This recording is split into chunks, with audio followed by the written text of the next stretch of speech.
Hello and welcome to episode 13 of Charity Cup Chats. This week I'm joined by a Southend legend, I think it'd be fair to say. Top goal scorer in 3 of his 5 seasons at the club. Played a big part in our promotion from League Two and was recently voted into Southend's Team of the Decade. None other than Barry Corr. Barry, how are you? I'm very well. Even better now that you called me a Southend legend. Very good. So before we start, obviously these are all for charity, Just Edinburgh Foundation and Havens Hospice. So to those of you who are watching and have been enjoying the podcast, please do donate. Our next landmark we'd like to reach is £2,000. So let's get straight into it. Barry, how's lockdown been for you? Yeah, well, interesting, I suppose. It was, when this all came about, it was actually the novelty of it was quite nice. I'm quite busy with work and everything, so having a little bit of extra time and everything for myself and, doing things that I maybe didn't have time for when I was working was quite good. But I have to say, as time's gone by now, probably like everybody, we want to get back to normal as soon as possible. So, it's been good. It's been like good time for reflection on lots of things and time for my own personal interests and everything. But getting a bit fed up now and looking forward to getting back to work. Definitely. It does seem to be getting towards the end, which is a good thing for everyone. Mm-hmm. So born in Ireland, played for your local side, St Anthony's, if I'm correct. That's it. Did you always want to become a professional footballer? Yeah. From really young age. So I'm from a small, real small village in Wicklow in Ireland, which is on the East Coast, just south of Dublin. And the team you mentioned, St Anthony's, is just my local team. It was a rural area, and I played there till I was 16. Always wanted to be a footballer. My ma still tells me now, that when I was young, I think maybe 11 or 12, she said, talking about what I wanted to be when I grew up, and I said, I want to be a footballer. And she'd say, okay, that's great, but if you're not going to be a footballer, and I said, no, Ma, I am going to be a footballer. So she always reminds me of that and said that she could see it in a young child, the determination and everything. So it makes me smile when I hear her say that. So yeah, it's always been my passion. Yeah, and ultimately that determination paid off when Premier League side Leeds United signed you. They were still are now, but a really big club when the move came about. How did that happen for you? It was really, everything happened really quickly, I have to say. So as I said to you there, it was a small, my local team that I played for. Everybody said to me when I was younger, and I was probably, quite a good player in the county of Wicklow, but a lot of people said you need to go and play for a team in Dublin. The Dublin League was obviously strong. Dublin's much more densely populated, so there was quite a lot of well-known teams where players would go over to England from there. I had a really good manager.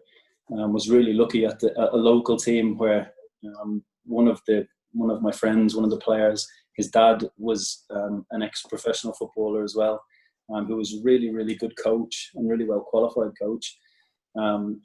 So he had me and he said, stick with me. And he said, you'll get there, because he always used to use the expression that cream rises to the top. And he says, they will eventually come. It will happen for you if you, keep working away, keep persevering. So I think I got to 16. So by that time in Ireland, a lot of players will have agreed to sign for a scholarship with a Premier League team or whatever, maybe when they're 13 or 14, and it'll have been set up. But I had never been on trial when I was 16. And then it came about where I think, I don't know how it came about really. I think I might have been a referee of the game that was from Dublin, passed on, who obviously has connections with scouts and would pass on information if he ever refereed the game in Wicklow.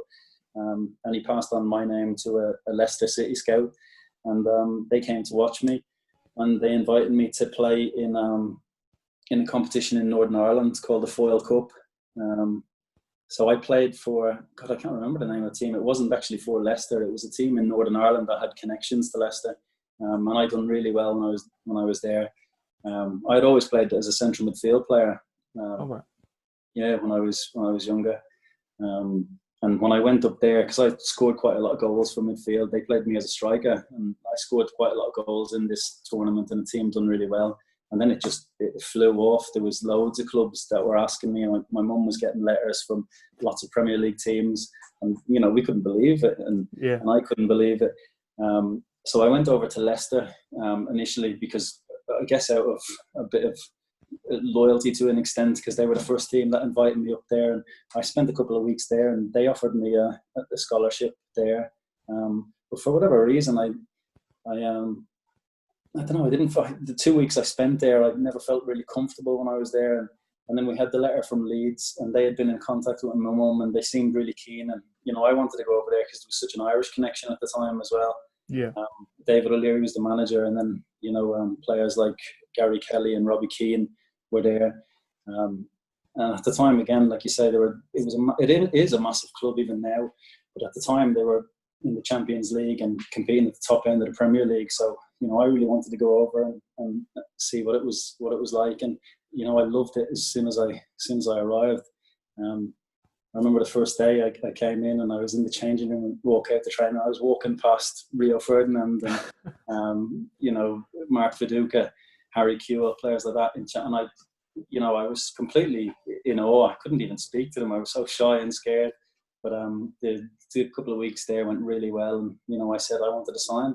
And because it was so late and I had turned 16, that I was trialling during pre-season, I guess. So it kind of just happened. They offered me this contract, and I think after I'd come back from the trial a week later, I had packed my bags and I had moved to England. Was really quick? Yeah. Was the move to England something you was a bit nervous about? Because obviously you were really young. I guess I didn't have time to be nervous about it. That was the thing, there was other Irish guys that had signed as well that were my age. I think there was about 5 of us in the team that were Irish, starting off as 16-year-olds, and they had all signed for. I think they had agreed their, the scholarship maybe 2, sometimes 3 years in advance. Yeah. So I didn't have time. I was going over there. It all happened so quickly that I guess I didn't have that much time to be nervous about it. But I have to say I was very homesick for quite a while, actually, for probably the first year. I'm quite close with my mum, so yeah, it was a lot of crying at night and everything.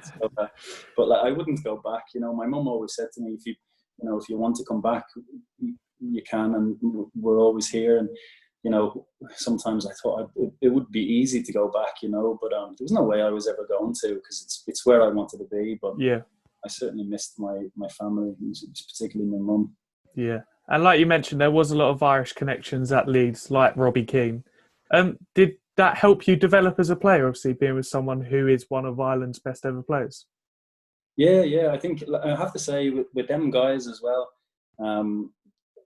like Robbie Keane is a real character, but the Irish guys, Ian Hart and Gary Kelly, like I mentioned, another player, Stephen McPhail, that was there. They were so, I guess they were really good with the young Irish lads as well. So they knew I'd come over from Ireland. So they were, very protective of us and everything. And that made it much easier as well. And, yeah, I seen Robbie Keane. Oh, we played Tottenham in a pre-season game a few years ago, and I seen Robbie Keane. I knew he wouldn't recognise me. The lads were saying, "Oh, go up and say hello to him," because he was very good. And I said, "He's not going to recognise me." So at the end of the game, I shook his hand. He hadn't got a clue who I was. He was a really good guy, and yeah, he's a proper Irish legend. So yeah, he was great with me and with all the Irish boys when I went over there. Yeah, and after 3 years at Leeds United, it'd be fair to say your career didn't really kick off there, but you were signed by yet another top club, Sheffield Wednesday. Did that encourage you that another big club was still in for you? Yeah, it was. Again, it was. First thing, Leeds was unbelievable. I still follow Leeds now to an extent. I never tell anyone, because I never played for Leeds. I never made a first team appearance, but it's such a brilliant club. And like I say, I follow now. It's great to see them doing so well, and hopefully now they're nearly there. Hopefully they'll be back in the Premier League next season. Proper club. Like I say, it was a weird scholarship, I suppose. The first year I was really homesick and everything, and I was really inconsistent with my performances. One game I'd play, really well, be man of the match and scoring goals, and then I'd have 3 or 4 really awful games, and I was totally inconsistent. And I had a bad injury as well about 18 months in, and I was out for a year. So when I came back from that, a lot of things were happening at Leeds as well. With the club went into a bit of, obviously, the financial problems and into administration. So my contract was up, and anybody whose contract was up at that time was being released. So I think it was in the January before the end of the season, they paid up all the players as part of the kind of administration. They were offering pay ups to players to kind of save some money. But I never really wanted to I didn't want to take a few quid and have no club. So I declined, and I think I was the only one that said no, that I wanted to carry on training and playing the reserve games. So I guess I had come back from the injury. I hadn't played too much, but from that January to the end of the season, I played a lot of reserve games and played really well. And then luckily had quite a lot of interest from other clubs as well. So and then Sheffield Wednesday came. So it was again going to a really big club as well. It was Paul Sturrock that was the manager. So it all kind of worked out really, I suppose. Yeah, and like you just mentioned, Paul Sturrock, the manager. It'll prove not to be the only time you work with Paul. What was he like when you joined? Yeah, he's I have so many. He had such a big influence in my career. So he's, I couldn't really say anything be more positive about him. A really proper footballing man. Was really good for me. Coached me really well about. Again, I mentioned that I was a central midfield player for a lot of the time of my younger days. So he taught me. He was a striker himself, so he taught me how to be a striker. He used to kind of probably slag me off, saying that I thought I was Brazilian because I used to drop deep, and he says, "Don't start thinking you're a player. You're 6'4", just head it and get in the box." So he's moulded me into the player I was. But it worked for me. So he was really good for me, and then, like I say, I've worked with him a lot as well. So when he moved on from Sheffield Wednesday to Swindon, he eventually took me with him as well. So he's a big influence on my career, and a proper character, and a proper really good guy. Yeah, like you mentioned, Swindon. You had, whilst at Sheffield Wednesday, you had loan spells at Swindon and Bristol City. Just curious to get your thoughts on, obviously, the loan system, because there are some people who think it's great, but there are also some who maybe have their concerns about it. Yeah, it's sometimes with loans, it's about for the player, for the individual player, it can be difficult because if you're a shy person, it can be really difficult to, especially when you're young, to go into a men's changing room and I guess. You can sometimes play within yourself because you're not comfortable in your surroundings. Maybe experience that a little bit at Bristol City. I went there and I had a bit of an injury as well for a while, so I wasn't particularly fit when I went there. Although I scored my first professional goal at Bristol City, so still a good month. And then I had the loan at Swindon, which went really, really well, and that was probably down to when I went to Bristol City. I knew nobody, and I was still young and maybe a little bit shy and everything. When I went to Swindon, Paul Sturrock was the manager who I was familiar with. This coaching staff were the same as at Sheffield Wednesday. So I felt much more comfortable when I was there. And that loan went really, really well. I had a really big impact on I think I went there with 10 or 11 games to go in the season. And I don't think we lost the game and got promoted from League Two. So that loan was a really good one. So it can be difficult for players in a loan spell. But if you use the system well, it works for a lot of teams. Yeah. And do you think the loan spells helped you develop as a player? Yeah, definitely. Every experience, I always say it, there's no such thing to me as a bad experience. It may well turn out that it was a bad experience or a good experience, but it was an experience. So sometimes you often learn more from the bad ones, if that makes sense. Funny one like that. Winning can make you a little bit complacent, and losing can really make you, reflect and think, okay, I need to, I went to Bristol City, who from a championship club, not that I was a championship player, that I'd played a handful of games, but, you realise actually there's good players at this level, and, I need to, this is where I want to be, so I need to, up my ideas a little bit. So the bad experiences can be just as good learning curves. So I think the Bristol City was just as good as Swindon, but in totally different ways, if you like. Yeah. And a few years later, we come to a club who probably will be the only fans watching this video. Southend. Paul Sturrock ringed you up. You become his first signing. How much convincing did that take? Well, this is, Paul, not really a lot of, he didn't give me a choice. Can I curse on this? Because of course you can. Say what you want. Well, I'll try not to. I'll only curse when I'm quoting. Normally Paul Sturrock, because he cursed more than I did. I had spoken to Gillingham, and I had gone down and spoke to them, and I hadn't fully agreed, but I had said, yeah, look, it sounds good, and I was pretty close to agreeing with them. And my agent spoke to me and said, I have something for you. Don't sign for Gillingham yet, but Paul Sturrock hadn't been announced, so he couldn't tell me what it was. But he said, I know that you'll be really interested in this, so just hold tight. And then he said to me, called me one day, said, you're going to get a call tomorrow, so just keep your phone with you. And so as soon as the phone rang and Paul Sturrock's name came up, so I said, okay, he's obviously found himself a job again. And I spoke to him. And even now, I've spoken to him a couple of times, fairly recently, and even now I struggle to understand his accent. So you have to really pay, especially on the phone, you have to really pay attention to what he's saying. And he said, he's taking the job at Southend. And I said, oh, okay. I said, Southend. I said, oh, there's a few problems there, isn't there? There's been, a few issues. A lot of the players are leaving and everything. And I said, oh God, is it okay there? And he said, of course it's fine, And he talked about the money, and I said, oh, I'm speaking to Gillingham and everything, and they've offered me this, and the money that he was offering was less. And I said, so, I'm not really sure. And he said, Barry, I'll fucking see you tomorrow, 8:00. And he just hung up the phone. So that was it. Fair enough. So I was there the next morning at 8:00, and I signed. And then I remember the first day of pre-season training, and there was nobody there. Yeah. It was, we were taking a session. I think it was Anthony Grant was there.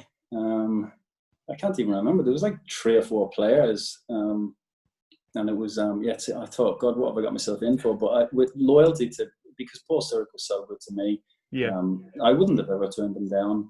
And that was the type of guy he was as well. And he players were very loyal to him because you kind of knew what you'd get from him. So he's had a lot of players that he signed for different clubs, and I think everybody had everybody held him in such high esteem that they'd be loyal to him. So we went in. I remember signing the contract, which wasn't the contract because apparently the club was in some sort of embargo that you couldn't sign, but it was an agreement that we would sign once once everything was sorted. So there was a bit of a trust. He said, and he is a man of his word, so I did trust him. And he said, look, I promise you, I wouldn't bring you here if it wasn't going to be sorted. And I did trust him. And I always think of that first season. He brought in players from all over the place, and all the journeyman players that we were, and he's had such a good CV as a manager. And I really do think that may have been as good an achievement that he's had. The promotions he's had at Plymouth, at Swindon, at Sheffield Wednesday. I think that season was as good as any, because he started from, if you had if you had seen it literally pre-season with no players and getting everyone together. I can't remember. We finished, kind of middle of the table, maybe 12th or something like that. But we was never we were never going to get relegated. We had a few little pushes at the playoffs, but just to stabilise the club, I think was. I hope all the Southend fans appreciate the job that he actually done in the circumstances. So, because I think if you make a comparison, so I think Stockport got relegated from League One as well as Southend the season before, and they obviously plummeted down. So, and it could have been a very similar scenario. So I think he's. I do think the Southend fans understand the job that he done. He's a good guy. It was a good season. Yeah, he definitely saved our club. And I was speaking to Mark Phillips a few weeks ago. He said that Sturrock called you his misfits. He had that. Well, he had.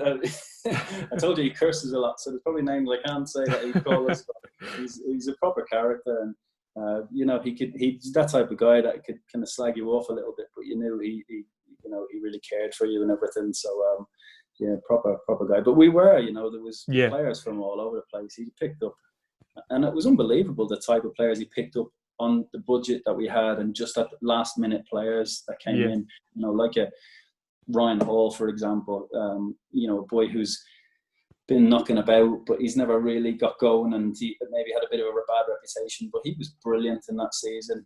Bilel Mohnsi, who's come from, I don't like to say too much about Bilel, but Bilel was one of the best players I played with, and he's come just as a trialist in a trial game, and he was brilliant.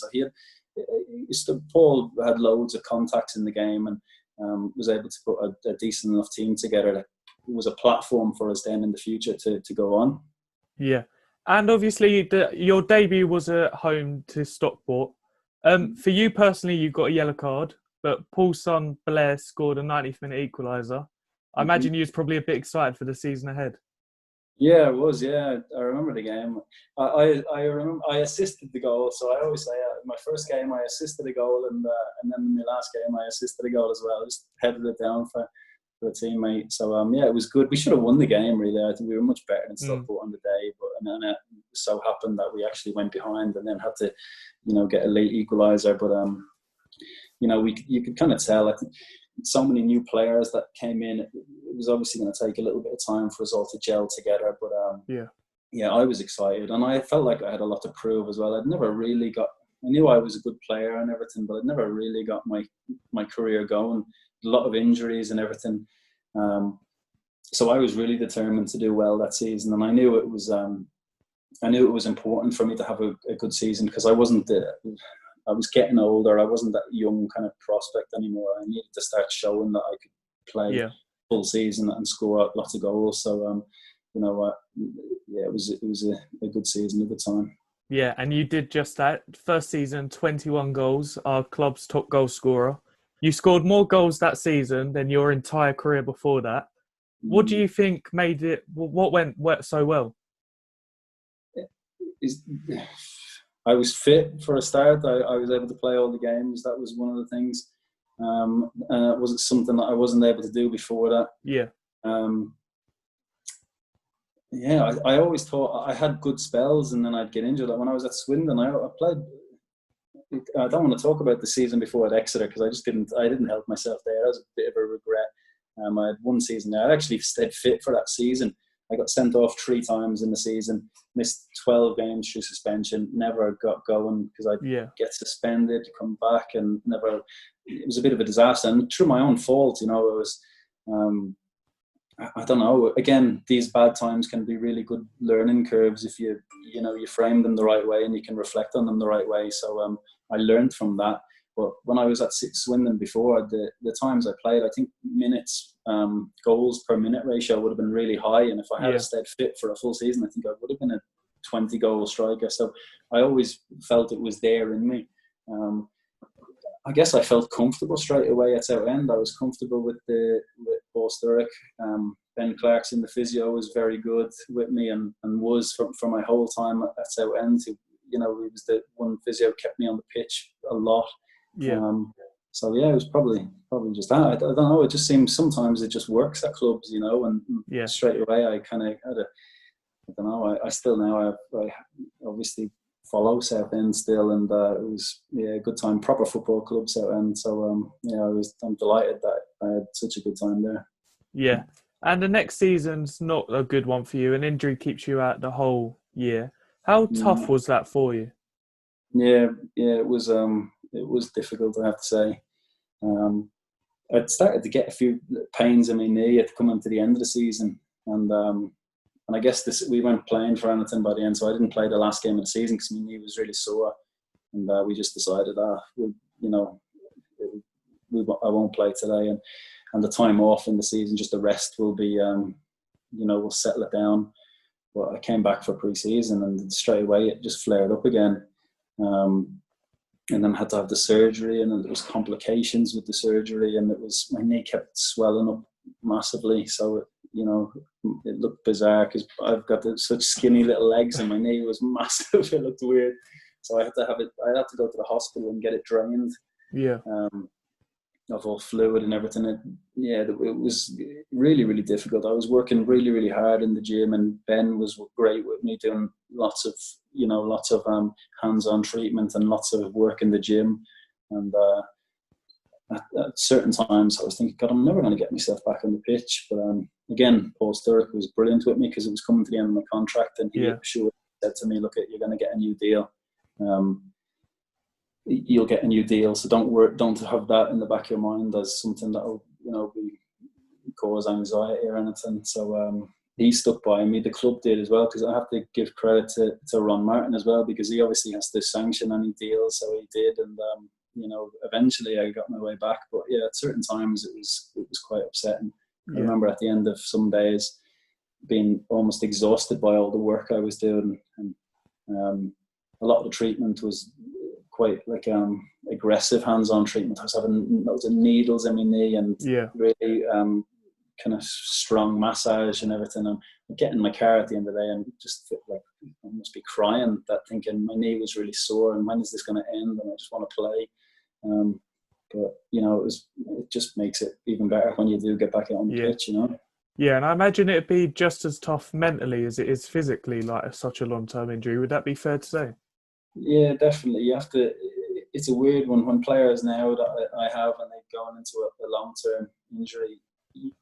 It's almost at the start. There's this really difficult time where you don't have any motivation, and I always think it's, the first, if it's a long-term injury, the first week or two, you feel like, it's really difficult to get yourself motivated, and you feel like, oh, this is going to be a disaster and everything. But then you kind of get your head around it and say, okay, I'll use it. I'll get myself strong in other areas, and I'll try to make the best of it. And you have to just be positive about it. Yeah.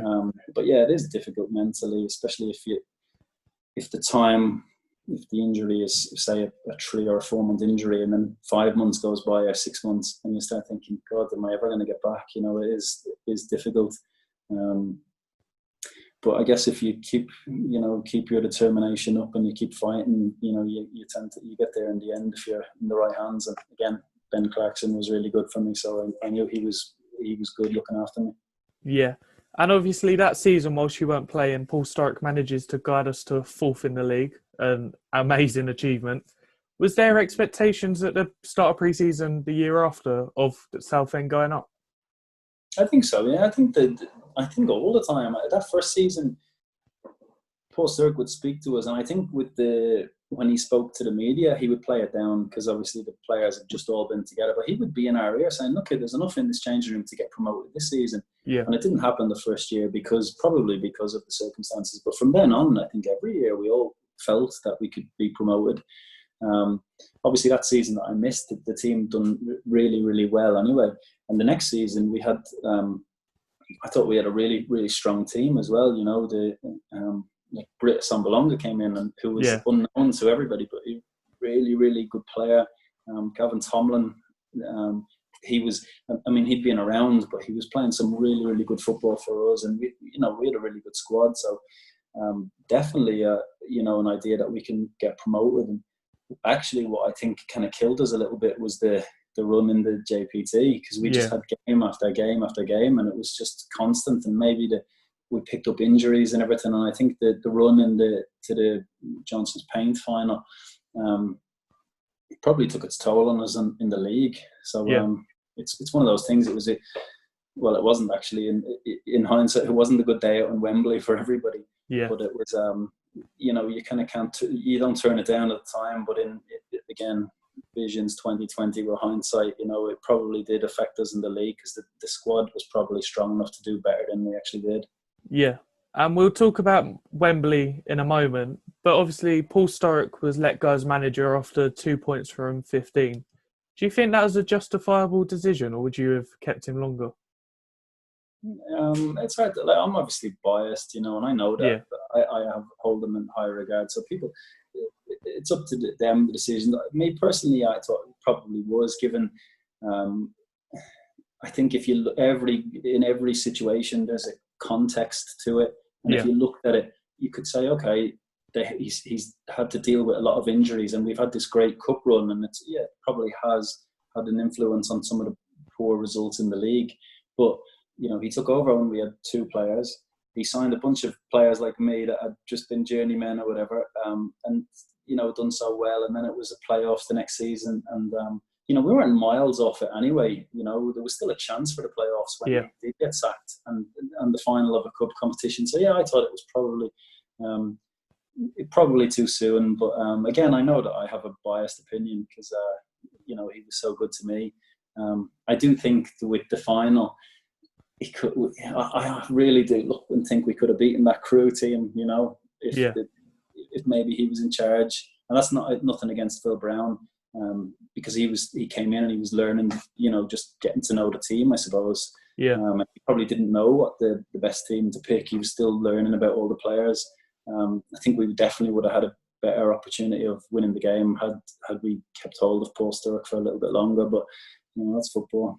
Yeah, as you mentioned, Phil Brown comes in, and I think every fan probably disagreed with his team sheet choice. But what was your honest impressions of Phil Brown when he came in that first day? Because obviously he has been at the top of the game. Yeah, well, it was. I guess I was upset for Paul Sturrock to move on. But then a new manager comes in and you have to prove yourself to them, and so it was. I guess there was probably a little bit of excitement with people. If players weren't getting in the team, they were excited to, thinking that they could get back in the team and whatever. So yeah, he'd worked at the top level. So there was a little bit of excitement with it as well. Yeah, and obviously that following season, what was it? What did Phil Brown change about the club? The atmosphere for you as a squad. I don't know. He came in. I think you're right with the team selection in the final. I think it was a bit strange when against a passing team in Crewe, and we had centre halves playing centre midfield, and we couldn't get. We weren't dynamic enough on the pitch to get after a passing team. It was, it seemed like a strange one, but. And there was a few injuries that had come back that hadn't played. I think Chris Barker he'd been injured for 6 weeks or something, and he came in, and Anthony Straker might have been. I can't even remember the team full. I think Anthony Straker was playing left wing or something, and Chris Barker might have been playing left back against Byron Moore, who's a tricky winger. That was you could see that even players. It's weird when a manager picks a team and he's in charge, so he's final. But you look at it thinking, what's he doing that for? Like they have a really fast. Tricky right winger, and you're putting a player there who normally plays centre half and who's been out for 6 weeks, and he's going to struggle on a big pitch like Wembley and everything. But it was a weird one. I felt sorry for Ryan Leonard as well, who played a big role in getting us there, scoring against Orient. Obviously, felt sorry for myself as well because I was on the bench. But that's football, though. Is it? That experience of Wembley helped me personally for the next one because I knew what it was kind of all about, to be out on the pitch and the atmosphere and everything. I remember getting ready to go out to do the warm-up. We arrived at the same time as we always do, so I have a little routine I go through before, because I'd always been injury prone, so I'd spend a lot of time doing exercises in the gym or whatever. But like I say, you go through them. Next thing I hear, we're going out to warm up, and I'm literally nowhere near ready. I've only started. The time just kind of flew because I went out onto the pitch and I was looking around, and then I felt a little bit behind time, and I was getting a bit panicky. Now, I was only a sub, so I guess it didn't matter so much. But I remember taking that into the next one where when we played Wickham, I got to the stadium. I didn't bother going out on the pitch. I got myself sorted. So this time when it was the whistle went for us to go warm up, I was sitting there with my boots on, ready to go, and I was all prepped. My prep was so much better for the next time around. So you learn from that. But anyway, I've gone off talking about something totally different to what we lost. But no, Phil Brown, he's good. He has lots of positive aspects as a manager. Speaks really well and everything. Very confident guy. Defensively organised the team quite well. So again, there was an expectation of being promoted or being up the top end of the division. So yeah. And in Phil's first full season, we finished 5th. More playoff heartbreak, but it was a good season for you personally. Top goal scorer again. What is that like as a striker to be top goal scorer 2 seasons at a club? Does it give you a proper big boost? Yeah, I suppose so. You mean? I'm the striker, so it's my job, and a lot of the time is my goals as well are I would be just the end of a move, if you like, So Yeah. it wasn't that I was getting the ball and beating 4 players, I was just one of the team, and my job was to, at the end of a move, to tap it in the goal. So, it does give you confidence scoring goals. But I guess I didn't think about it too much. Yeah, and the season after 2014-15 season, one that has gone down in history in Southend United. How special was it as a player? No, it was something else. It was brilliant. Yeah. I mean, the way it ended, like, there were so many ups and downs through the season, and then we could. I always think, I look back and think, God, we probably should have, with the squad. The squad we had, maybe it's me again having a bit of a bias because I know all my teammates and I hold them all in high regard, and but I always felt that we probably were, we could have been automatically promoted. Yeah. And then it was in our hands when we went to Morecambe away, and we had I think we had more Southend fans than there was Morecambe in the stadium and everything, and we just didn't show up that game. Yeah. But I mean, if it probably led, again, when you can look back at it, it led to such an unbelievable time through the playoffs, and that the Wickham game was just something else. I say it to everybody that when that penalty, when Dan saved the penalty, the feeling was just, it was immense. I've never been, I probably wouldn't have had that type of feeling had we gone and beat Morecambe 3-0. Yeah. We would have been happy at the end of it, but that was just, it was just unbelievable because we were pretty much dead and buried in the game. I just didn't see us getting an equaliser. So even that was awesome, and then the penalty shootout win was just brilliant, and it was great that we got promoted and gave the fans something to remember for a long time, the way it happened. Yeah, we'll come on to the playoff period in a moment, but something we saw throughout the season, not just at the end, was the fight, the determination. They'd run through brick walls just to get a point. What do you think that really helps us during the tough periods of the season? Yeah, I think so. Like there's some, again, like I say about my teammates, and we often will send a few messages to each other and everything.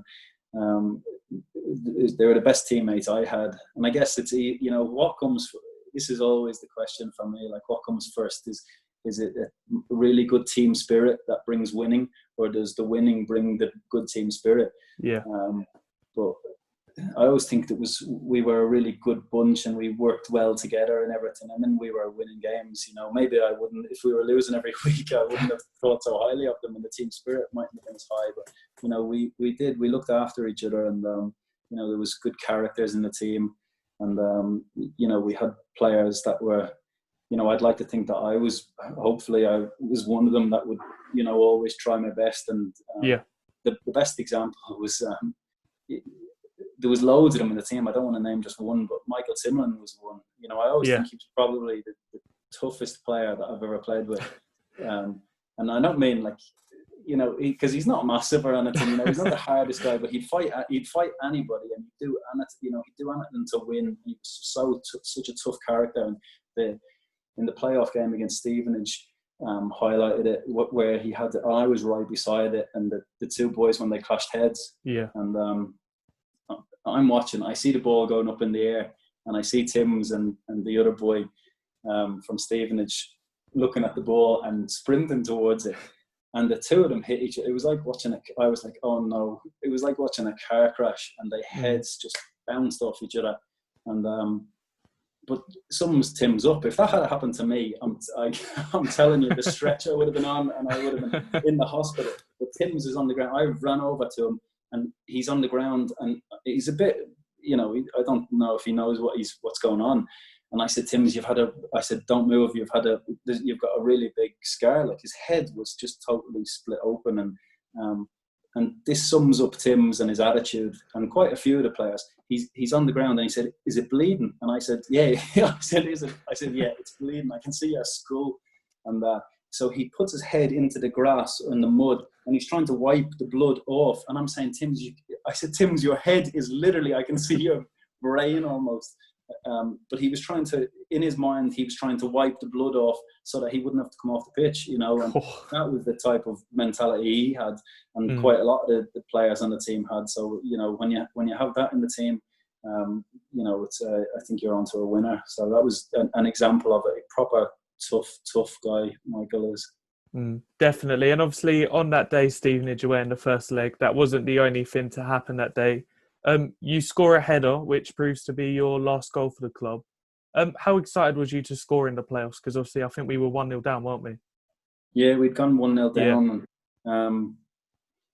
And we probably didn't deserve to be. I always thought we went there and went 1-0 down. So it was an important goal. We obviously didn't want to go into the next game, losing. So it was an important one. I always felt we was better than. I have to say, I always thought we were better than Stevenage. So I wasn't that worried about it. And the next game, I have to say, I was going into the game, and I remember going into the Burton game the season before, and I thought these are decent enough. And it was, I wasn't as confident. But with Stevenage, I thought we're better than these lot.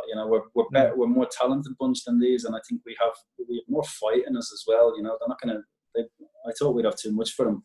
We probably made too much work of it in the end, but it was still a brilliant night, and I obviously made it a little bit more exciting as well to bring it to extra time with the penalty miss. But it was important goal in the first leg, and a great night on the next one. Yeah. So obviously, like you said, the second leg at home at Roots Hall. I feel like you've touched it on there, but did you kind of have that expectation going into the game that we would be able to win? Yeah, definitely. Yeah. I think they had a couple of injuries as well. The Tim was played. That was, again, sums up Tim's straight away after the game. He's straight away looking at how he's going to be able to play the game. So he's looking to buy the rugby cap and everything, because that's his mentality. He's proper competitor.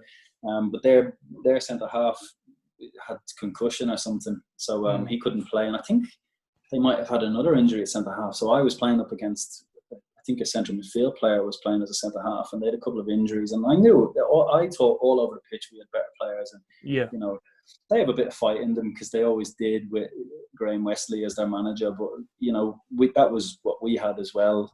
I was confident going into the game, I have to say. Yeah, and it again 1-1 draw. 90th minute we get a penalty, bit of a soft penalty. I think you know what I'm going to ask you. Just how do you deal with missing a penalty live on telly in front of the nation? Yeah, it was it took forever. So the penalty gets given, and then it's obviously the 90-something minute, and the Stevenage players they're probably a reflection of the manager at the time, Wesley. They're in my ear. It took forever to take the penalty, and they're standing on the penalty spot and kicking it and trying to make it divots in it, and it took forever. And their goalie's saying to me, "I know which way you're going," and everything. And I thought, okay, well, if you know which way I'm going, you think I'm going one way or the other. So I thought, I'm just going to lift it down the middle. It was. The time it took, it was a bit nerve-wracking, I have to say. But I was confident I'd score. Put too much on it. And the game went into extra time. I was gutted, And even though we went on to win the game, that night, I never sleep that well. I think most players will say it after games. You've got loads of adrenaline in you and everything, so you tend not to be able to sleep for ages. But I was up so I couldn't sleep at the thought of missing the penalty. It got me. I thought that was your opportunity to score, and in 90 whatever minute I could have been off celebrating. And the hero. Yeah, exactly. And I messed it up, but that's one of those things. I missed that. I'm glad I took it. I'm sure you're going to ask me about the penalty shootout in the final, and that's the one biggest regret that I didn't take one. I've always been good at that in my career, that I'd put myself up there to fail. That I'll take it. So it was one of those things. And I think back at that game. It's funny when you're a player. I could go out on a Saturday and play an exceptionally good game and be brilliant. My hold-up play and bully centre halves and play really, really well, not score. And I'll look in the paper the next day and I'll have a 6 out of 10.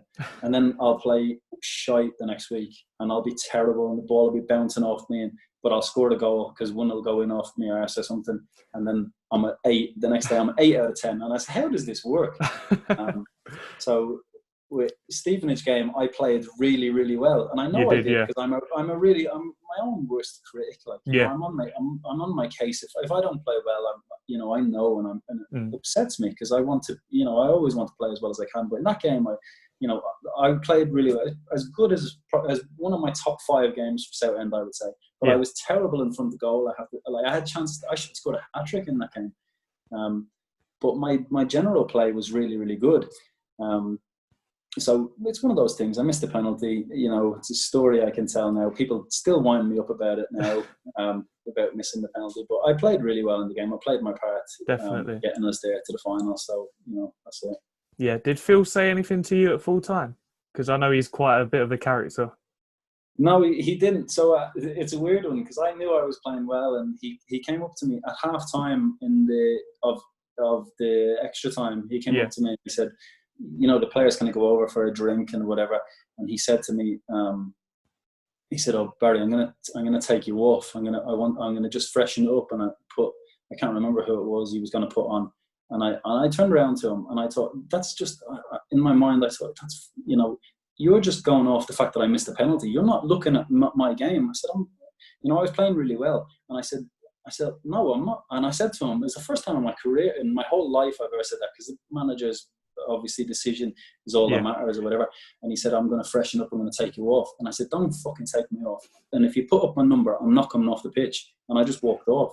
So he left me on the pitch. I was so determined. I swear to God, I was so determined after missing the penalty. I thought, I'm not coming off the pitch. We have to get through here to the final. And if you take me off, I won't be able to live with myself if we don't get through. So, I was running around like mad still in extra time and everything. And, I wanted to make sure we got there. So it was the first time in my life I turned around and I said, I'm not coming off the pitch. So, yeah. And we obviously end up winning 3-1. Michael Timlin and Stephen McLaughlin score. How do you describe them scenes at full time? Yeah, it was brilliant. I think, supporters around on the pitch and everything. In the back of my mind, I'm thinking, okay, we're this isn't the end of the job. We have to go and win the next game. So I didn't want to get over carried away. But it was brilliant, though. It's moments like that.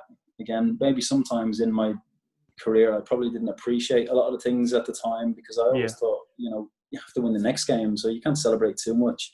But it's great moments like that, like the Leyton Orient game where we got through to Wembley, where fans came onto the pitch. It's great memories and everything. So that was one of them. Probably, like I say, I didn't appreciate it so much at the time. And then that night I couldn't sleep thinking about the missed penalty. But yeah, there you go. We got there in the end. Definitely. And obviously, as a second time at Wembley in a few years, massive national coverage as there is with every playoff campaign. How did you deal with that? Did it kind of add to your nerves? Not really, no. Probably because I've had the experience of being at Wembley before. That was brilliant to know what it was about and know that, there's going to be the big crowd, what the pitch is like, just the whole day. And we played it better as well. I remember getting suits for the cup final and everything, and I just thought, we didn't need to do that. We should have just kept it more, it's just another game. So for that game, we just wore our tracksuits. I know it's such a small thing, but for me, it was better that way. Just wear our tracksuits. It's another game. We're here to do a job. Don't make too much of it. Again, I was better prepared myself personally because I'd been through the emotions before from the first game. So I think it helped me for sure. Yeah, and obviously when I spoke to John White a few weeks ago, he said that the fact that you were in tracksuits and the fact that Phil Brown took the team to Wembley the day before, he said that really calmed him down. Would you say that's the same for you as well? Or was it like you said, the cup final? Yeah, the cup final probably, although that was probably, it was probably good as well, just to go and see. I mean, because I've been there, I don't know whether John had been to Wembley, he might have been there before himself anyway, but because I'd been there and I'd seen it already, so it wasn't going to be a big shock to see such a massive stadium and everything. So yeah, probably the experience of the Johnson's Paint final was enough for me. But yeah, that was probably a decent idea as well from Phil Brown. Yeah, and obviously we're going to go through the game now. Game starts really well. You score, but it gets ruled out by a foul from Kean Bolger. Did you kind of knew before the ball went in that it wasn't going to count? No, I headed it. It went in, and then I kind of like I think because I had to jump up over somebody, I fell on the ground, and I jumped up really quickly, thinking it's time to run off celebrating, and then the ref blew the whistle. But I didn't know what he blew the whistle for, so I ran over and I said, I didn't have a clue what it was for, but if he makes the decision, he said there was a foul. Someone else, there was a foul in the build-up or something. Or I think it was Keane Bulger had nudged someone. So it was what it was. It would have been nice to have a goal at Wembley, but wasn't today. Yeah, and obviously the second half, horror decision from the referee. You were shoved in the back by Joe Jacobson, I think it was. No penalty was given. What did you make of that decision? It was probably a penalty. Got on the wrong side. He's one that's he's a good fullback, and obviously they've had a great time now getting promoted. Fair play to Wickham.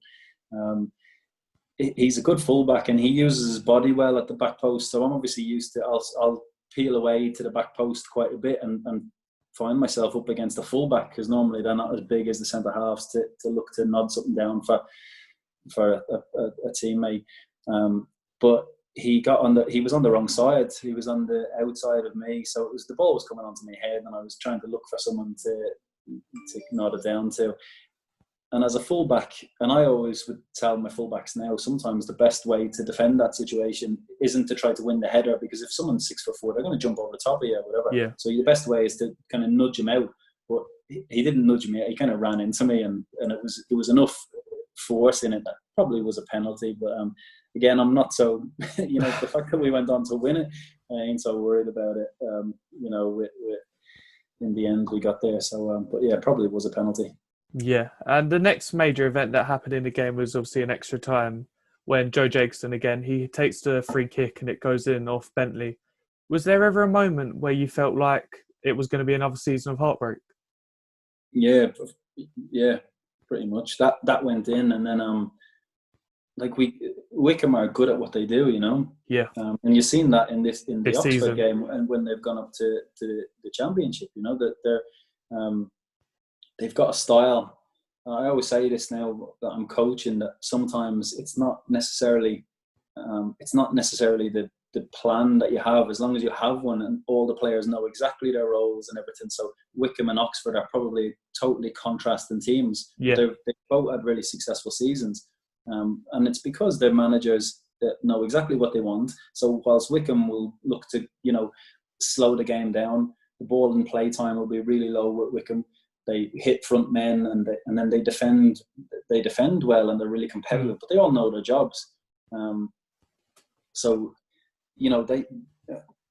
they played it really well after Joe Jacobson scored his free kick. We couldn't get them going. They were wasting time. They were booting the ball out of play. They were going down with injuries. We couldn't get any flow. I swear, I felt like I was watching the game, playing up front. It wasn't coming up to me, and I felt like we couldn't get in. It was, they were doing it really. They were defending well, killing the game really well. Yeah. And I have to say, I thought, we're not going to even get a chance we're not going to get any opportunities. So we're getting back in the game. We're not doing this the way you need to be doing it to get back in the game. We're not kind of like peppering their goal with shots. We're not putting the ball in the box. And I thought we were struggling, which I thought was such a shame as well. Because again, I thought we were better than Wickham. I thought we had better players and we're better side. And then Miles gets the ball and goes on a little bit of a run, and it came across. And I remember thinking I was a bit more advanced and I was running backwards. So I thought, I'm not going to head towards goal here. There's not a chance I'll score.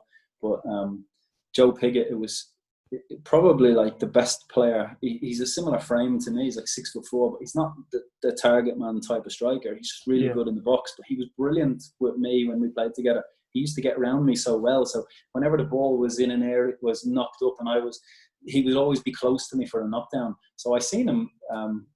I ran backwards, but he put himself in a position to face and goal. So I thought I'm going to try it as much as I can to cushion it into his path.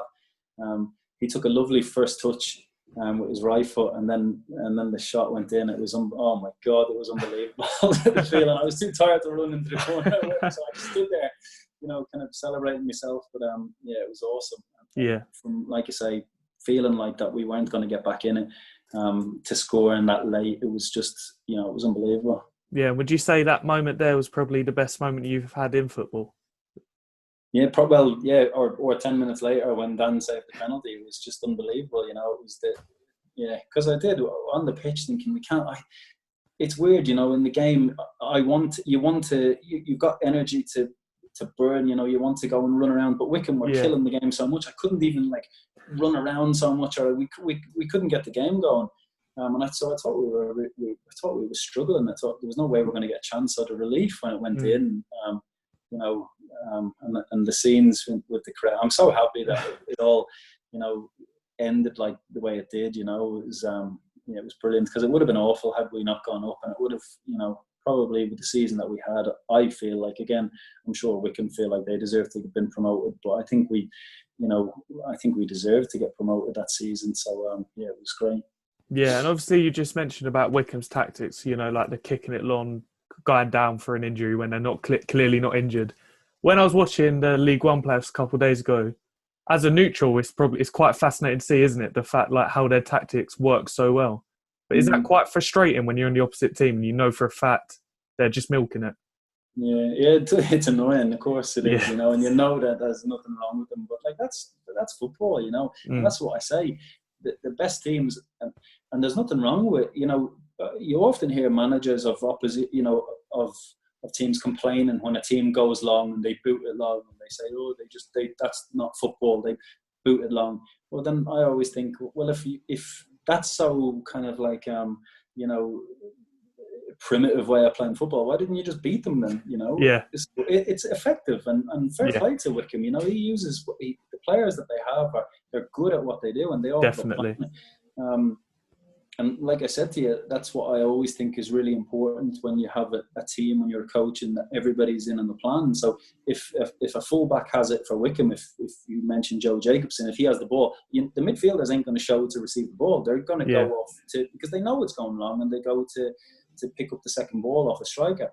It's when you have a manager who isn't necessarily clear with his instructions, and the fullback has it, and midfielders are shown, and it goes long, and then there's no one to pick up seconds, or the midfielder goes towards the striker to pick up seconds, and the fullback's looking for a pass in midfield. So I don't have any problems with any type of tactics, and I'm sure as it's annoying to play against a team that when they're wasting time or going down with injuries or anything, but they have a way of playing, and it's successful for them. So and then it's just up to, if you're playing against them, it's up to you to be better than them. So yeah, I'm definitely looking forward to seeing if that will work in the Championship next season for them.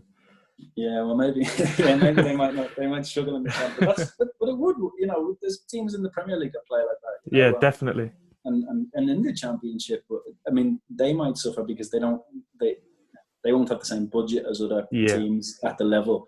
But I always say Liverpool are the most direct team in the Premier League. Yeah, they get it. The fullbacks get it. They get it forward to the front three, because the front three are exceptionally good. And it works. It works. You watch how often Liverpool go long, how often Van Dijk will play things over the top for Mane. Really, really direct team, because they want to attack wherever the ball is on the pitch. So I don't see it. You don't have to build up play if you're in the Premier League from all the way through the thirds. If you've got good strikers and you've got quality delivery, get it forward quickly. I quite like that. Liverpool are a perfect example of it. Yeah, and so obviously Joe Piggott's equaliser comes to a penalty shootout. I know you've spoken about it a lot over the years, and you're probably bored of talking about it. But did you put yourself forward to take a penalty? Okay, here, I am a little bit bored of talking about it, but it's one of those things. So it's no, I'm not bored of talking about it. That sounds a bit disrespectful. No, but, I know what you mean. Yeah, it was after so I missed the penalty. I thought people probably don't remember. I missed the Stevenage penalty, obviously the late one. I missed my previous penalty as well. We played Burton away, and I missed a penalty in that game. So I missed my last two. So Phil Brown came up to me, and rightly so, he said, "Barry, I'm taking you off penalties for the final. I don't want it going through your mind, and just don't worry about it." And he said, Ryan Leonard's going to take penalties if we get one. And I said, okay. I said, that's fine. That's a good decision from him, because he's the manager, and I missed two, so it was a good decision. So he said that, and then it went to the penalty shootout, and we're on the pitch, and he comes over and he says, "Who wants to take a penalty?" And we're all in a group, and he said, before he said that, he pulled me to the side and he said, "Barry, his words were, 'Do you even want to take one?'" And the way he said it made me think, God, he doesn't have much confidence in me. And I said, "Yeah," I said, "I will take one." But I said, "Look, if you ask the lads and you've got 5 that are confident to take one, then, you put me in number 6 or whatever." Yeah. And like I said to you, it annoys me that I didn't say, "Yeah, I want to take one." And like I said, again, it was something in my career. I would always back myself. I don't care that I shouldn't have cared that I missed the last one. I should have put myself forward, and that's what it's about. That's what all sport is about. You have to put yourself forward to potentially miss, because that's what can happen. And I'm disappointed. I should have just said, "I want to take one," and that's it. So it's a big regret. It does, sometimes I'll think about it. People wind me up as well about it now and slag me off, saying, "Oh, why didn't you take a penalty?" or whatever. I don't really have an answer for it. It's poor from me. I should have done. It's a big regret, but there you go. One of those things. We won, so it was all good in the end. Yeah, and I'm right in thinking you were actually the next one to take one, wasn't you? If Bence hadn't saved it.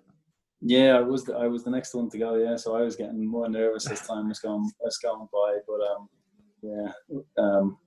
I said to him that if you got 5 that I want to take one, I'll take the 6th. So he put me down, and I don't think that was the 6th. I think that was the 7th. So he put someone else ahead of me again at 6. But I was next to take one. But there you go. But I look after at Cambridge now. We have a link with St. Neots, a local team who I look after. So they were on the WhatsApp group, and one of the players was winding me up because it was on a replay on Sky and saying, "Oh, why didn't you take when you bottled it and everything?" And I said to him, "Oh, I was too tired after winning the Sky Bet Man of the Match." So that was the yeah, like you said, man of the match. How did you celebrate that night? Because I know there's a few stories which have gotten around the fans. Yeah, it's a weird one.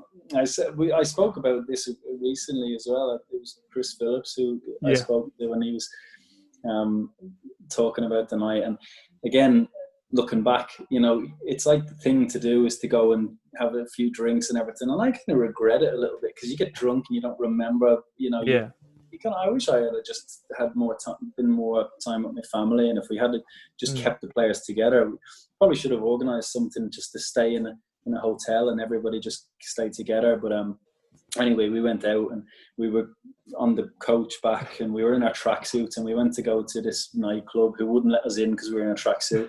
And I thought, for God's sake, it's hardly the most exclusive club in the world. Had our medals around our neck.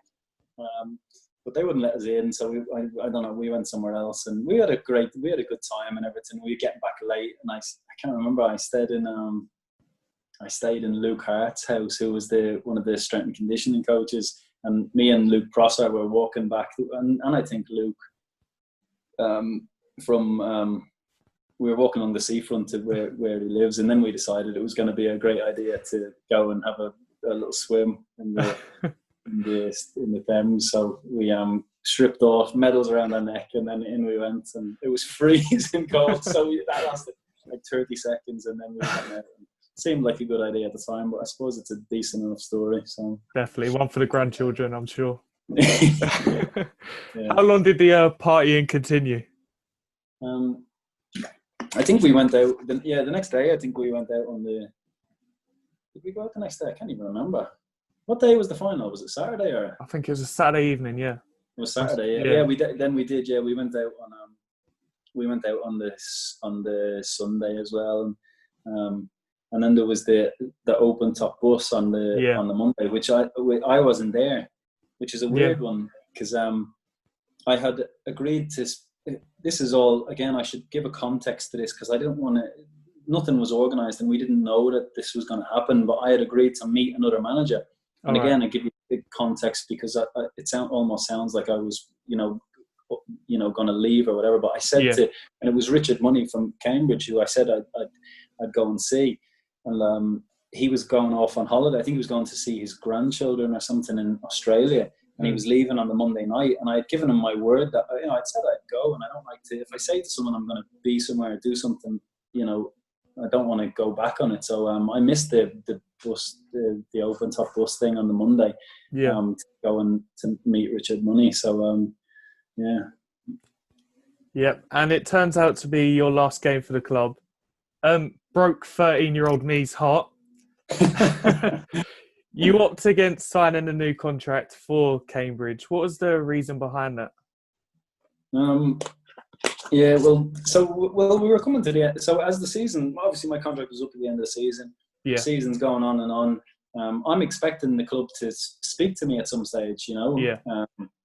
And whether offer me a new contract or even just say, we'll sit down after the playoffs and we'll discuss a new contract. But nobody said anything to me.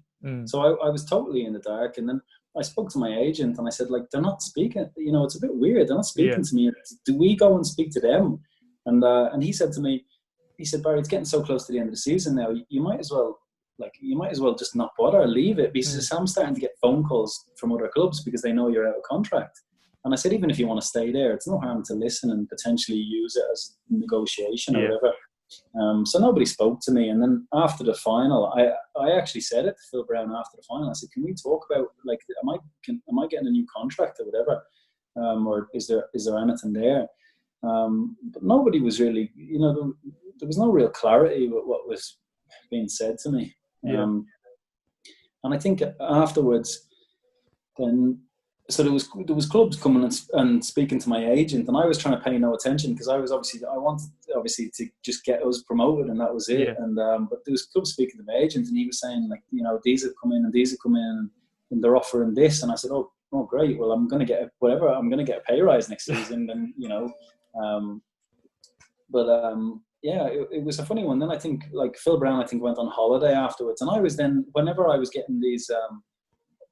Whenever I was getting offered, I got a contract offer with another 2 years at Southend, and they offered me an extra, not a great deal, not to sound ungrateful, it was an extra couple of £100 a week, and I wasn't ever earning a huge amount of money, but the other clubs were offering way more, much more, and I was constantly they were offering. Other clubs are almost speaking to my agent all the time, ringing me, offering me this and that, and then I'm going to Southend. I said can you get near this, and I was constantly trying to ring, but I wasn't, half the time I wasn't, I'd ring Phil Brown, I wasn't getting an answer, he wasn't answering his phone or anything, so I was getting to the point where I'm saying, well, it's not a real priority for him. And then they came back and they got to a certain amount, again it was miles behind others, and look, I have to say I definitely wanted to stay, but what age was I at the time? I think I was 30, and I knew that this contract, the next 2-year contract, was going to be my biggest, if you like, in my playing career. And I've my 2 kids and everything, and as much as I wanted to stay, it wasn't for the sake of, I had offers when I was at before I even signed for Southend. I mean, it was loyalty to Paul Sturrock, but I had more money, and then I had more money offered to me about probably 2 or 3 times when I was at Southend. I always turned it down because it wasn't enough money. It was only, again, not a huge amount, so it wasn't going to change my life or anything. But this was substantially more money. So, yeah, I just had to be kind of thoughtful that I'm going to be retired in a few years. And, I have to kind of make as much as I can. And I'll be honest as well, as much as I wanted to stay, if I could go back in time, I wouldn't change my decision. I would, I have great...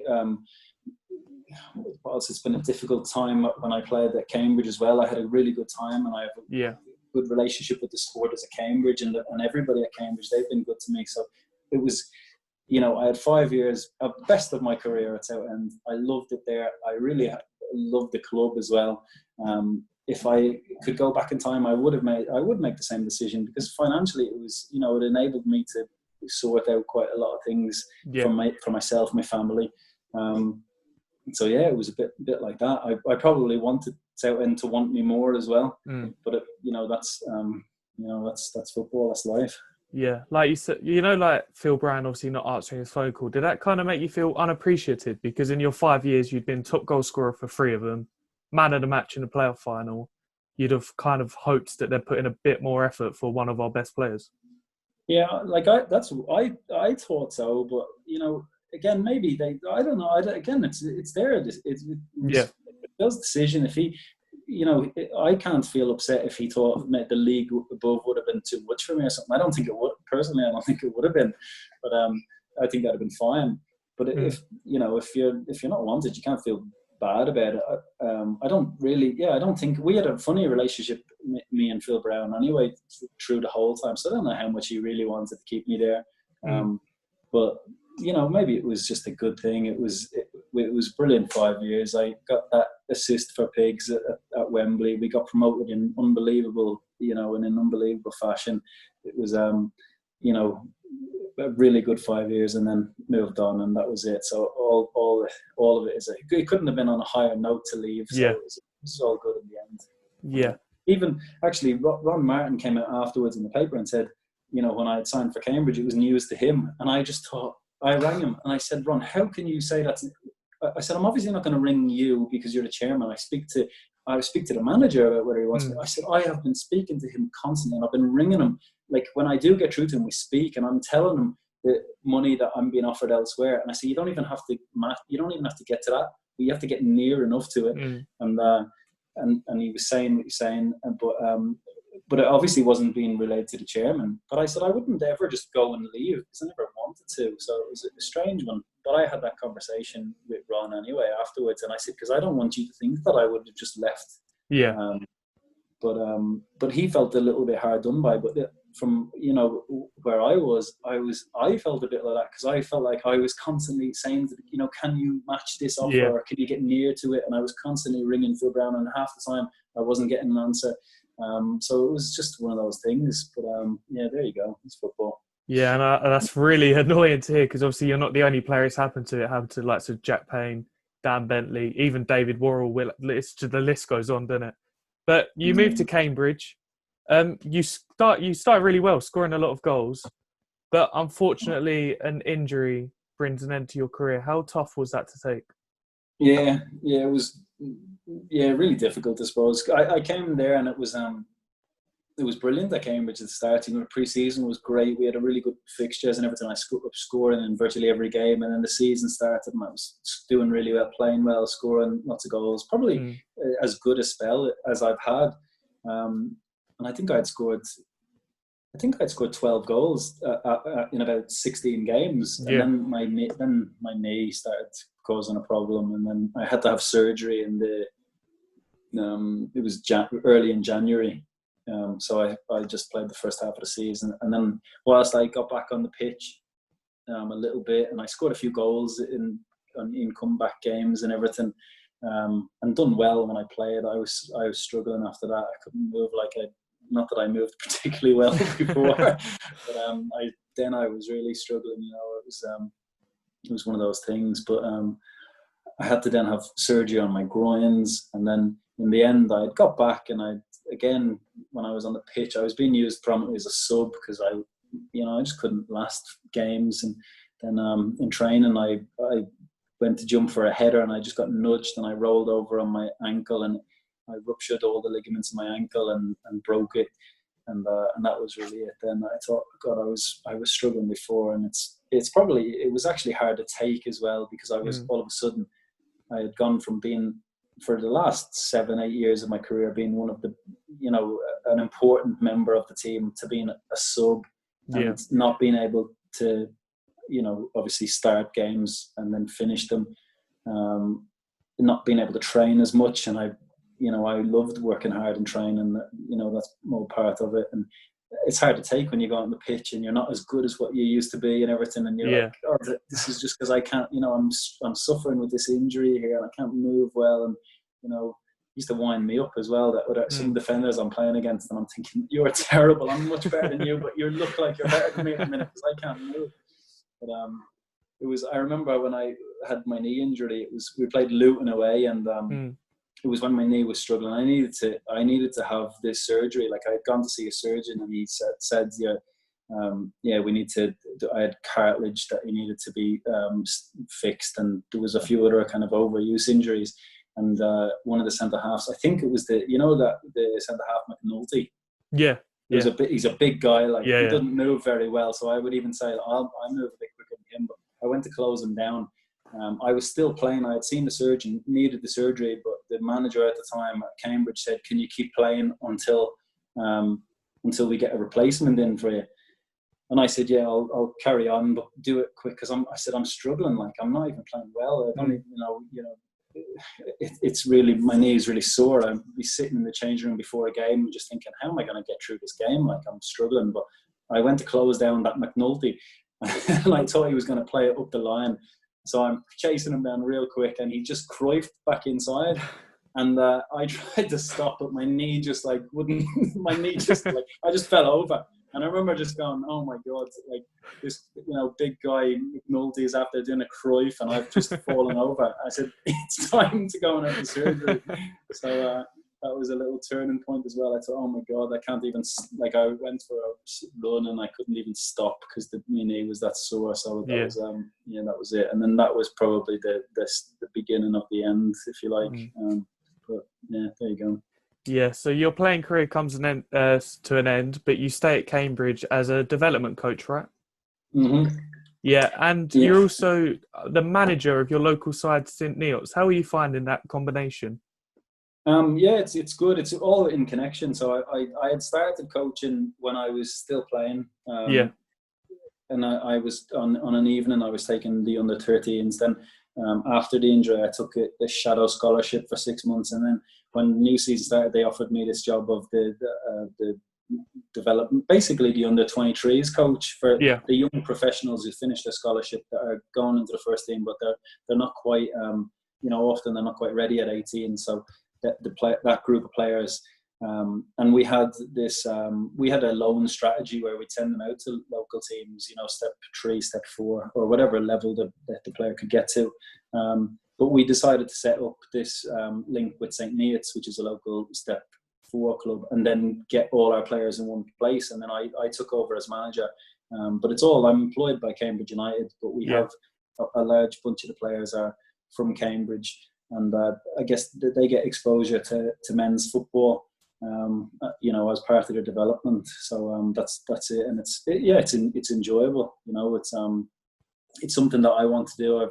I knew I was going to go into coaching from actually with Paul Sturrock, when I got the first knee injury, he was quite encouraging, to go and get my coaching badges. So by the time I'd finished, I had done a lot of my qualifications and everything. So it's always something I've wanted to do. I want to coach and I want to manage ultimately as well. So it's great experience for me getting to do a men's team and still be the day-to-day stuff at Cambridge with the young players. So, I'm really enjoying it.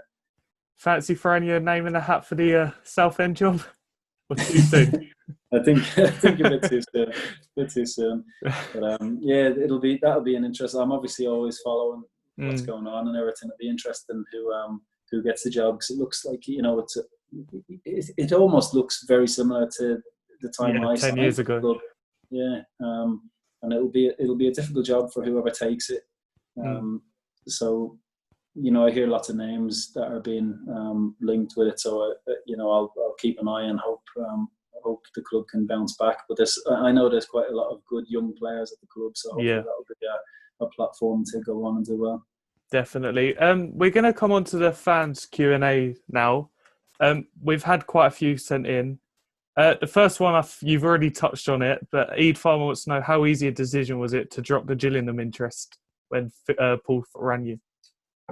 Yeah, well, it was. I didn't have a choice. Well, you heard me. I didn't have a choice, did I? He just said, in his brilliant way, and such a character, just be there the next day, and that was it. Like, I couldn't say no to him. It would be like, he looked after me so much. There's no way I could say no. So it was. It wasn't even a decision. It was his decision.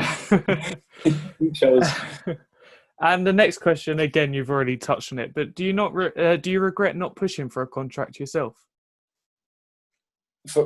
At Southend at the end of the I think I kind of did, though. I felt, because that when I did speak to, I spoke to him after him, and he said, he does want to keep me and everything. I told you we had a bit of a funny relationship. Like, Yeah. I mean, Phil, like, it was a bit of a love-hate one. Like, I have a lot of respect for him and everything, but sometimes I felt, a little bit, I don't know. Yeah, it was sometimes it was a difficult relationship. So I never knew how much he really wanted me at the club, and I thought I was trying to push for a new contract and everything, but it was yeah, I don't have regrets on it. Like I say, the money was miles different, Yeah. and I know that might sound greedy and everything, It's your job at the end of the day. But yeah, but more than my job, it's like because I am a loyal. I think I'm a loyal guy. Like, and I would love to have stayed, but at the end of the day, I have to be. You have to be shown that you're wanted, and you also have to sometimes make a practical decision about.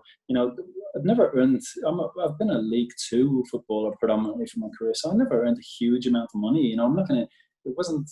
If it was in the Premier League, you could show loyalty for say. If it's $100,000 and someone offers you 110, you can turn it down because you're still a millionaire at the end of the day. But I ain't. It ain't like that at all. So that money it does make a difference. So you talk about loyalty. I would be loyal, but it was too big a difference, and I have 2 young kids and everything. So it was a decision that was almost.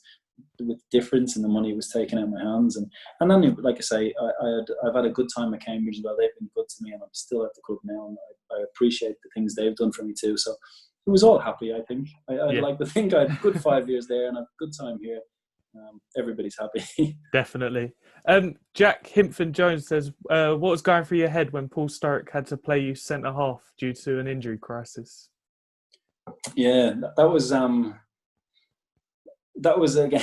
That was funny because that was against Northampton, wasn't it? It was Bilel's first match back, and he got sent off after about 20 minutes, and then there was no centre halves on the bench, so it was just like me to go back centre half, and so I played the rest of the game there and played quite well. I think it was probably an easier game for me because I was playing against Clive Platt as a lone striker, and then they put on Akinfenwa. But because the two of them were never, like, I'm obviously not particularly quick, but they were never going to run me, so it was okay. Like, everything was in front of me, so I can go and head it, and then they're not going to press you particularly well, so you can step out with the ball. So for me, going as a centre half, it was probably the best scenario I could have gone into. So I done quite well, and then. That was the game before we played Leyton Orient on the weekend. So Paul Sturrock is then saying, because Mark Phillips has a toe injury or something, and it looks like he can't play. And Paul Sturrock saying to me, you might play centre half, and I was thinking, okay, it was fine in the game. I had no time to think about it. Go and play against big strikers because they're not going to run me. And Leyton Orient had, different type of strikers. They had a few quicker ones, and I was thinking, oh my God, if things start getting spun down channels and everything, I'm going to be struggling. So I was panicking, but luckily Philo had his injection, played the game, and then I think I was a sub. I came on after about quite early in the game, and then I think I came on and made a bit of a difference. I think we were 1-0 down, and I came on after half an hour because he wanted to get. Britt was playing up front on his own, so we got 2 of us up there, and I think it helped the balance of the team and everything. And I scored a goal in the game, so that was it was a good night, and it was probably just as well I didn't play centre half because we would have been knocked out. I feel like I already know your answer to this one, but Johnny Edmondson said you've played for Southend under both Phil Brown and Paul Sturrock. Who do you feel had a greater impact for you personally and for the dressing room as a whole? Again, I'll say Paul Sturrock. He did good. He was really good for me and everything. And really, again, I just couldn't speak highly enough of him. But Phil Brown done really well for us. Again, as much as. God, I at that stage, as you get older as a player, you get an experience and you start having opinions about the way the team should play and everything. And especially me, because I was thinking about I'd go into coaching and everything. I felt that we could maybe have. Sometimes I felt we set up to not lose games. We were clean sheet mentality. Yeah, real clean sheet, and if we then we can maybe win 1-0 or whatever. But I thought we had enough in the squad to let's play 2 up front and let's go and get after. Let's just beat some of these teams because we're better. We're miles better than them. We'll turn them over, 2 or 3-0, and it'll be much more comfortable. But Phil Brown. So that was my opinion, and I always wanted a strike partner as well because whenever I played with a strike partner, I scored way more goals because it would just be much easier. Less a lot of time you'd be very isolated sometimes in the games because we were quite well set up defensively. Phil Brown used to say we play 4-3-3, and I said, "There's no way we play 4-3. We play 4-5-1. Like how you can see that as a 4-3-3? That is not a 4-3-3." But anyway, I always wanted us to have two strikers, and I thought we could. It certainly in some games where you obviously have to respect the opposition, but we were better than quite a lot of the teams, and I thought let's go and beat the team instead of not losing to teams and being. But he was, like I say, he was really well defensively organised. We were set, we were hard to beat and everything. I just thought we could have gone out and been a little bit more expansive with the way we played at times. But for me, Paul Sturrock, but Phil Brown done great. Like it was, like you say, that moment, that season was the best of my career. The way it was, I was the top goal scorer in a promotion winning team, and it all happened at Wembley in unbelievable circumstances. So, he obviously deserves great credit for that too. Yeah.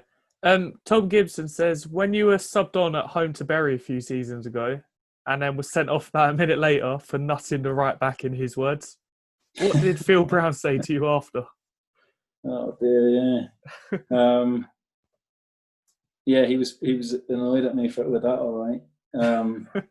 But I suppose rightly so. I didn't headbutt the guy. The funny thing is that incident, that player I can't remember the guy's name. He was on loan from Ipswich, and we had footage. There was Sky were doing some training or something at the game, so they had cameras at the game that were I don't know, maybe cameramen practicing doing like football games or whatever. So we actually got footage of what happened because one of these cameras was on it. But apparently, because it was one of these unofficial cameras, it couldn't be used as evidence. But it showed what happened.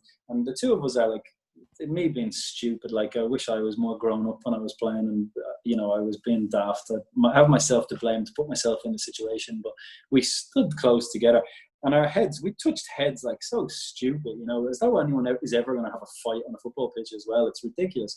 But as soon as our heads touched, he jumped on the ground, and it was shown. And Phil Brown was trying to find me 2 weeks' wages for it, but he got that coverage, and I said, now you can see from the coverage and everything, and he said, yeah, look, you didn't deserve that, but I said, you shouldn't have put yourself in the situation, and he was right.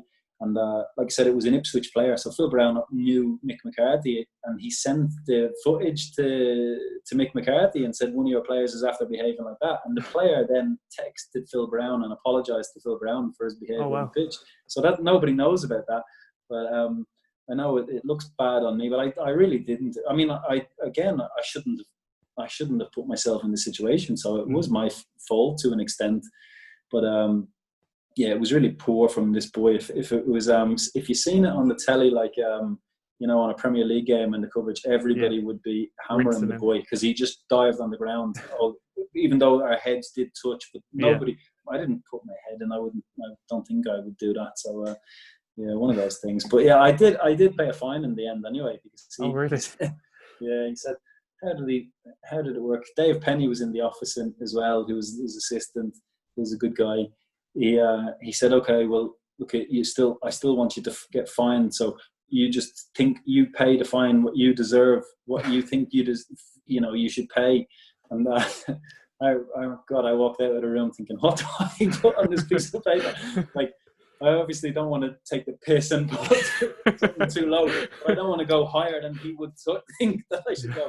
So I went in when I was in the canteen, and Dave Penny came out and he helped me out, and he said, just pay that and that'll be enough, So that was it. Paid a few quid. There you go. Yeah. Ben Humphrey and Harrison Gill both want to know what you think your favourite Southend goal was. Oh yeah, definitely. No, I don't know whether anyone will remember it. It was in the first season. It was my 20th goal of the season, and it was against Stevenage at home. And there was a few decent ones that people would probably say was a better, you know, aesthetically it looked better, you know. But this one was it was a corner, Ryan Hall corner. It was like that season. I think I scored 4 or 5 of virtually the same type of goal, because we had a little routine where Craig Easton used to be a block for my man, and I'd make a front post run.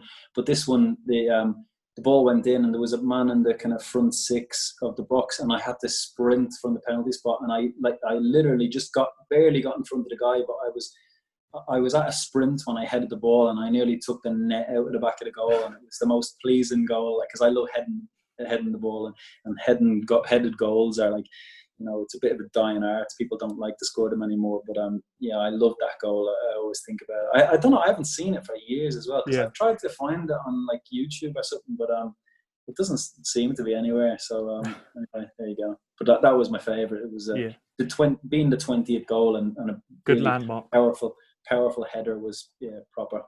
Yeah. Brad Cooper wants to know, who's your favourite player to play with at Southend? Favourite player to play with?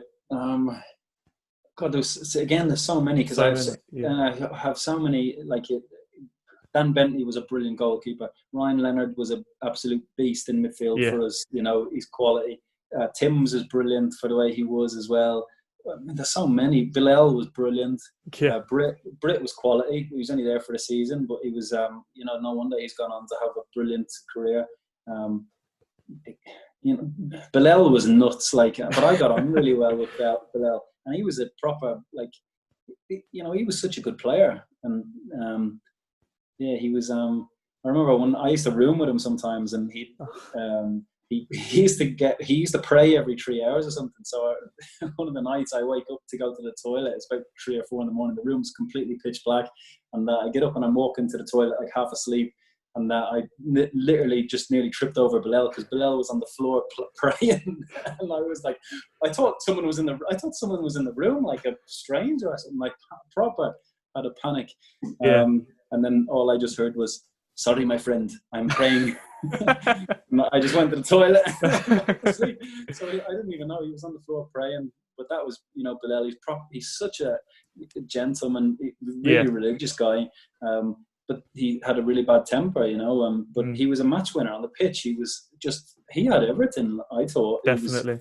You know, he could do for example, like he would make my job in the team. Like I was this target man striker. He could have done my job better than me. Then he could have dropped into midfield and done playmaker's job better than the playmaker. He had a great touch. He was aggressive. He could finish. He could being a defender, he was good. He maybe lost a bit of concentration playing as a centre half, but I don't think people because he's such a character, and so you know, all the stories about him, people don't realise he was how really good he was. Player. It's such a shame that he has he was a bit of a loose cannon with his temperament, but he was really good as well. But loads of them, like I say. I think Ryan Leonard was probably, in the promotion winning team for me, was our most important player.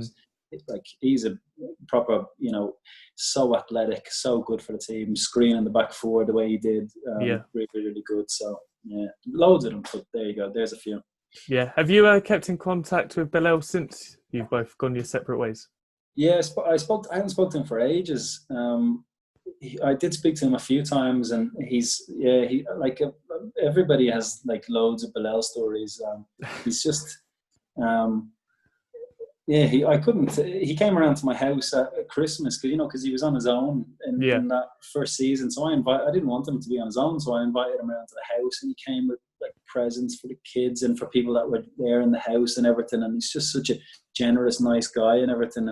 And then you could see the other side of him when he lost his head. But we always had a good relationship, so thank God he never got angry at me. He probably would have killed me. But some of the guys on it, I always thought with Bilel, he needed, he was a character, but he wasn't particularly disciplined with some of the ways he was. He'd be late. He was loose with his timekeeping, and it wasn't ever out of malice. He never was, he wasn't, he just, the way he was quite laid back in certain times. But there was a few people in the team that were a little bit jealous of Bilel, because all the fans loved him, and I always thought that they didn't help him at all. That they'd be on his case. So I remember we played Wickham away, and he turned up for the pre-match, and it was arranged that he was allowed to meet us. Instead of getting on the coach, he was driving to the pre-match, and he arrived in. He was like 5 minutes late for the pre-match or something. And I always think, if you've got a player who can win you a game, if he's sometimes let him away with being, just pretend you didn't see him come in 5 minutes late. I don't care if he's going to be on the pitch and he's bullying the opposition, and he's scoring goals for us, or he's doing a great job. And I know he's a good guy. There's no malice intended. He's not trying to be a disruption. Just let it go. But he came into the team. People are eating 5 minutes late, like I say, no big deal. And then a couple of the guys were like, "This, you're taking the piss. You're late." And I thought, just leave him alone. Like, they're on his case all the time. And he got angry about that, lost his head. So he just stormed out, and he went outside in the hotel car park. And I followed him out to try to calm him down, because I know when he loses his head, he's just gone. And I went out into the car park, and he stood against a wall, like a brick wall, and he's just boom, boom, punching the wall. Cool. And I had to run over and grab him because he was so angry, and he was crying his anger just because they said, "Oh, you're taking the piss being late." And his hands were his knuckles were all bleeding. They swelled up. So in that game against Wycombe, if you ever look at a video of the game, he's got strap-ins on his hands because they're totally swollen up and everything because of that. But calmed them down, and he went and played the game. For me, he was our best player on the pitch. He stood out a mile. But yeah, there was some people in the team that I thought didn't help. We all knew he was the way he was. He was temperamental. Just humour him and be. This guy can win us games. So I know there has to be discipline in a squad, but sometimes when you've got a good guy, help him out instead of being on his case. Yeah. And some of the players didn't really, in my opinion, help him. And then probably brought on a few of the little, he taught other people were on his case, but he was a proper player and real character, lovely guy. So. Yeah. Louis Ellison says, did you go into the playoff final game knowing it would be your last with the club? No, I didn't. I have to say I didn't. I knew that there was the potential that it may be, because my agent had started to agree for me to, and I said to him that, look, I don't want to speak to anybody because I'm totally concentrating on this, and I said, if I can stay at Southend, I want to. But he was coming to see me, said, yeah, these have spoke to me, this is the money they're up to. And I was like, oh my God, that's much more than what I get. And but I never spoke to anyone, but he was arranging for me to speak to other managers. But I always thought, I was always hoping that Southend would just say, once we knew he was going to be in League One, that they'd have the finances to kind of match or be near to the other offers, and I'd stay. So no, I definitely didn't know it would be my last game for sure, but it turned out it was. Yeah. And the last question, it's not the most eloquent of questions, so forgive me, but it's from Ant, and he says, after the 2-1 Portsmouth win, how did you feel about the birth of the hashtag Corrgasm? I felt like I finally made it. Yeah, quality, wasn't it? It was brilliant. Yeah, it made me laugh. Someone said, I have a T-shirt at home, and that has Corrgasm. I'm not brave. I can't wear that ever. I thought I'll wear that one day, but I could never actually wear it. I don't have it in my locker to wear that. But it was funny. It was brilliant.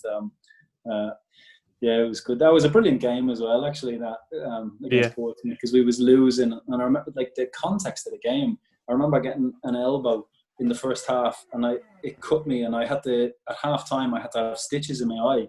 And then Cauley Woodrow gets sent off for he apparently has led with his arm, but there was nothing in it. And we were losing 1-0, down to 10 men. The referee was, for me, was making bad decisions. Then a diagonal came into the box, and one of their players has elbowed me in my face here, and I fell on the ground, and the ball then just went out for a goal kick, and the ref ran over, and I said, ref, what have you seen? I said, he's just after whacking me with his elbow, and then I could feel in my mouth something was loose, and I felt my tooth. He's after knocking out half my tooth. It chipped, and I spat my tooth into my hand, and I said to the ref, I said, he's after knocking out my tooth, and he kind of looked at me and go, oh.